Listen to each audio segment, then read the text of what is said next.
realizar toda a sua obra pra gente. Muito obrigada. E aí são todos seus. Pessoal, boa tarde. Boa tarde. Eu fico muito contente porque hoje de manhã eu recebi um grupo de professores de arte e um grupo de orientadores. Eu tenho amigos da faculdade, que eu fiz artes visuais aqui na Univato, em todos os grupos e agora aqui também, né? Entre os meus amigos. Isso é um presente. Quem aqui nunca ouviu falar do meu trabalho, levanta a mão. Está conhecendo agora. Tá bom. Por que isso? Fiquem bem à vontade para fazer perguntas. Essa exposição é uma exposição grande, onde eu trouxe vários tipos de obras, tanto bidimensional como tridimensional, e tem algumas instalações também. Tá? É a primeira vez que eu pinto o Vale do Paraíba. Então essa exposição foi um desafio, porque pintar o vale tem muita coisa rica aqui. Tem muita opção, poderia ficar o resto da vida pintando o vale e até assunto sempre. E aí eu resolvi começar. Essa exposição vai ser uma série de exposições sobre o Vale do Paraíba. A próxima será sobre patrimônio histórico e lendas, voltada para criança. E aí, essa primeira, eu pincelei, vocês vão ver, 3 temas. A fé, um pouco da natureza, que é uma das minhas especialidades, e lá atrás eu fiz uma homenagem aos figureiros de Taubaté, pela arte colorida deles. Então eu me chamo Guatassara, meu nome é Carlos Guatassara de Souza Monteiro, só que isso é um nome muito comprido para um artista. Então eu uso Guatassara Monteiro porque fica mais forte. O Guatassara é um nome difícil de gravar, mas depois que você grava nunca mais esquece, que é muito diferente. Existem poucos Guatassaras. É um nome que pode ser tanto de homem quanto de mulher. Existem muitas Guatassaras também, no Brasil tem umas 6, né? Inclusive existe uma Guatassara Monteiro, que é mulher, e tem um outro Guatassara Monteiro de Castanhal do Pará, que é a minha cidade, né? Que interessante. E eu nasci nessa cidade chamada Castanhal, fica a 70 quilômetros de Belém. Eu venho de uma família de muitos artistas, artesãos, e que é uma veia artística que veio da minha bisavó. Minha bisavó bordava, costurava, fazia vestidos de casamento. Era bem requisitada na cidadezinha, lá onde ela nasceu e se criou. E aí meu pai e meus tios, todos semi-analfabetos, né? Minha mãe semi-analfabeta, a gente vem de uma família muito pobre, né? Só que rica culturalmente. A gente já pediu para ligar o ar-condicionado. Você já pediu? Pediu? Ah, obrigado. E aí, o meu pai, quando eu tinha 4 anos, ele trabalhava vendendo picolé na rua, naqueles carrinhos, trabalhava com fruta, e ele gostava muito de soltar pipas. Vou fazer uma introdução rápida sobre como eu virei artista, tá? Antes de começar a falar da exposição. Ele gostava muito de soltar pipas porque ele era uma criançona, porque ele não teve muita infância, não teve oportunidade, né, de curtir a infância. Depois que ele teve, né, casou com minha mãe, teve filhos, eu tenho mais 3 irmãos, o primeiro faleceu por ter sido mais velho, ele voltou a ser criança. Quando eu tinha uns 4 anos, ele fazia pipas para ele soltar, primeiro para ele, depois ele fazia pra gente. E toda a rua ficava com um olho grande nas nossas pipas porque eram muito bonitas, muito bem feitas. E os vizinhos começaram a encomendar e falavam assim: Celso, faz uma pipa para mim, é tão difícil de comprar pipa boa, as pipas não têm qualidade, elas quebram muito rápido. Então por que você não começa a fazer e a vender?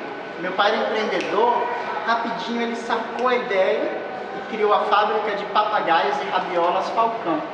Essa fábrica, ela existiu, deixa eu fazer umas contas aqui, acho que por 18 anos. Depois que meu pai faleceu, em 2007, os meus irmãos, eu já estava aqui em São José fazendo faculdade, morando para cá, e os meus irmãos tentaram tocar a fábrica por mais uns 2, 3 anos. Aí viram que não dava, porque eles tinham faculdade, trabalho, não dava para continuar. E o braço dessa fábrica era o meu pai e eu. Porque eu, quando eu tinha mais ou menos uns 5 anos, eu já acompanhava meu pai. Ele deixava, vocês estão trabalhando comigo, sentava todo mundo do lado dele e ele ia preparar as varetas, nós chamamos de talas. A rabiola lá não é a cauda daqui. É um tipo, é o modelo mais comum de pipa. Chama rabiola. E ele me ensinou, mais ou menos com 10 anos, eu já era o responsável por toda a emenda de uma média de 5.000 papéis para pipas, que era a nossa produção anual. Fazer 5.000 e a gente vendia essas pipas em casa. Tá? Foi muito bom. Eu trabalhei muito na infância, não arrancou nenhum pedaço, só me fez bem. Porque a prioridade era estudar, a segunda era trabalhar e a terceira era brincar.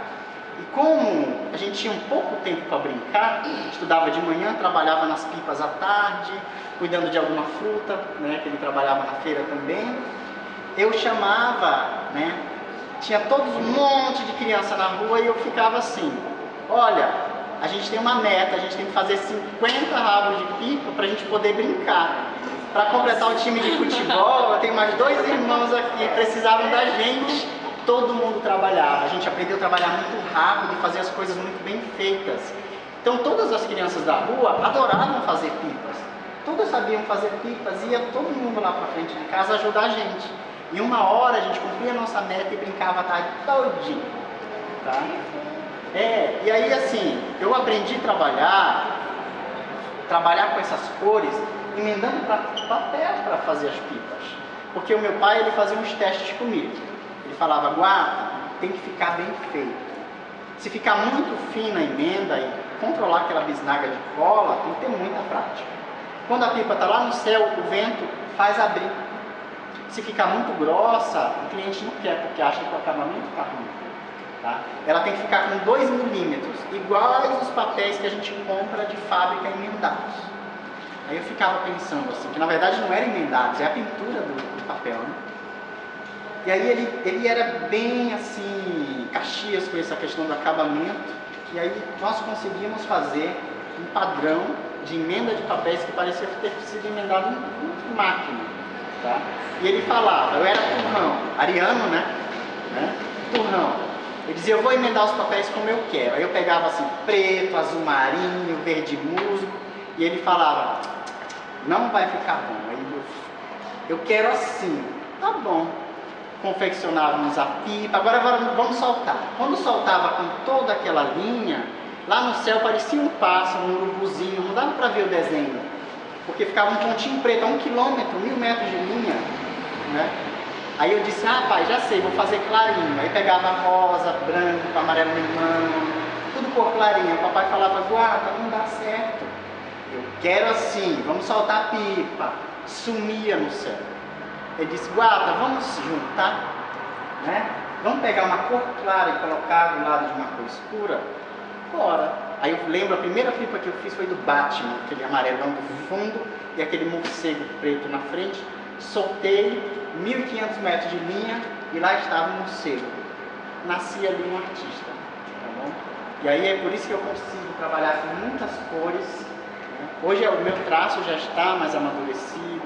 Né, quem conhece o trabalho, quem conhece, na primeira exposição tem 2 obras que a prefeitura comprou, estão aqui no CEF, hoje já vai ver um aprimoramento das linhas e até dos preenchimentos.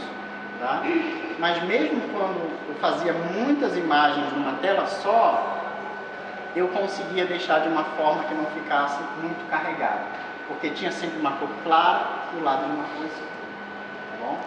E aí eu ganhei uma bolsa de estudos, em 2003 vim para Jacareí, né, onde era a escola, que eu era bolsista, e resolvi ficar aqui na região. Em 2007, eu resolvi fazer faculdade de arte, eu ia fazer em Mogi, abriu turma aqui em São José, e eu fui da primeira turma de artes visuais na Univap. Por quê? Lá no Pará, eu me formei em técnico em agricultura e meio ambiente. Dentro da escola técnica, que foi um curso que eu adorei fazer e me serve até hoje, 2 professoras viram que eu tinha um potencial para arte. E elas falaram, guarda, a gente forma 200, 300 técnicos por ano aqui, mas artistas a gente vê poucos. Vamos investir nisso. E elas incentivavam o meu trabalho, fazendo com que eu vendesse, né, cartões de colagens que eu fazia. Elas compravam cesta de alimento e levavam para minha mãe, porque eu estava pensando em parar de estudar por conta da família pobre, para ajudar. Eu ia estudar só à noite. E aí elas começavam a me dar injeções de cultura, me levando a shows, exposições de arte, museus e me apresentando as belezas da cerâmica marajoara, que era algo que eu via lá no meu ambiente desde criança, mas eu comecei a ter o olhar treinado por elas.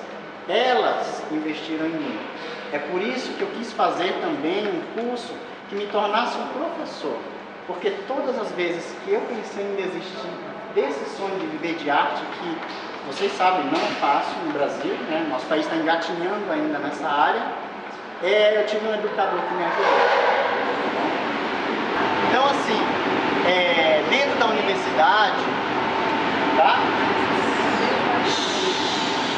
Dentro da universidade, eu criei a minha primeira exposição, que foi a Bichos da Amazônia. Para minha surpresa, um professor olhou para aquelas obras e falou assim: Guarda, eu posso estudar isso na minha sala, na minha escola? Eu fiquei paralisado, né? Jamais imaginei que a minha história de vida, contada no corpinho daqueles animais que eu pintei, fosse servir como material de educação em arte. Essa exposição, ela fez tanto sucesso que ela itinerou. Ela começou em São Paulo, ela correu 7 cidades de São Paulo em 11 mostras. Aqui em São José, em 2 lugares.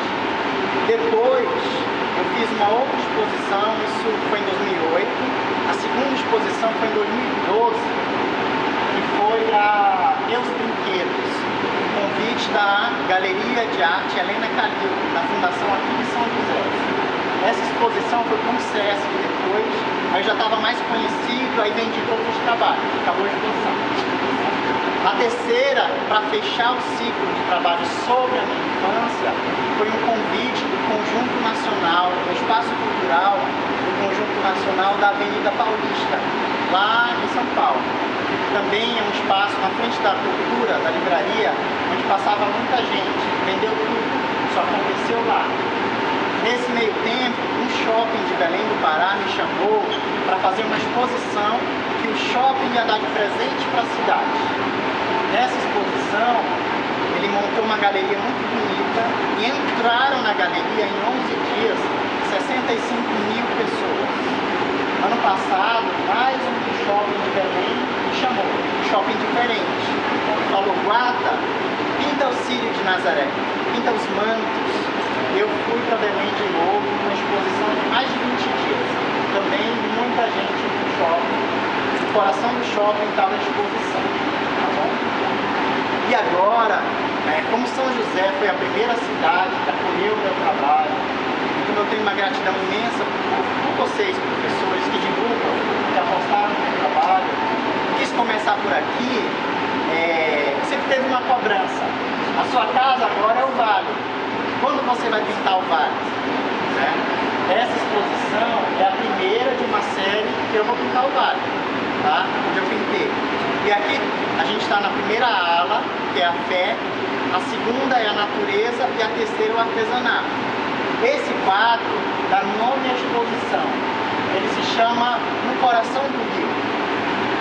O que é que dá para ver aqui?